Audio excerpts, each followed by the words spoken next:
million peso cryptocurrency scam. Aabot naman sa 600 milyong piso ang tinangay niya sa mga biktima.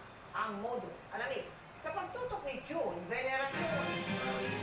Spring 2024. Ikaw ay inaaresto kasalang estafa. Hindi na nakapalag ang lalaking ito nang arestuhin kagabi ng mga tauhan ng PNP-CIDG sa Noveleta, Cavite. Sangkot umano siya sa multimillion peso cryptocurrency scam at nakapanloko na raw ng 500 to 600 billion pesos mula sa kanyang mga biktima. Meron din siyang kaalaman tungkol sa cryptocurrency, of course, kasi yun ang nagiging expertise niya. Kaya his moniker is a crypto king. Panggoyo daw ng suspect, 4% to 5% na buwan ng kita sa mag-i-invest sa cryptocurrency. Pero kapag nakuha na ang pera mula sa biktima, maglalahong parang bula ang suspect. For example, 10 million, papangakuan na babalik siya 2 folds or 3 folds.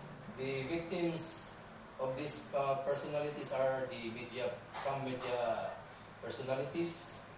There were also police officers who were victims and government employees.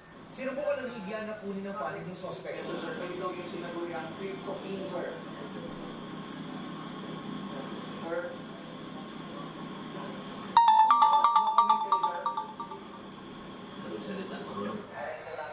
Ayon sa PNP-CIDG, nakulong na noong September 2023 ang suspect, kaugnay rin ang kasong estafa.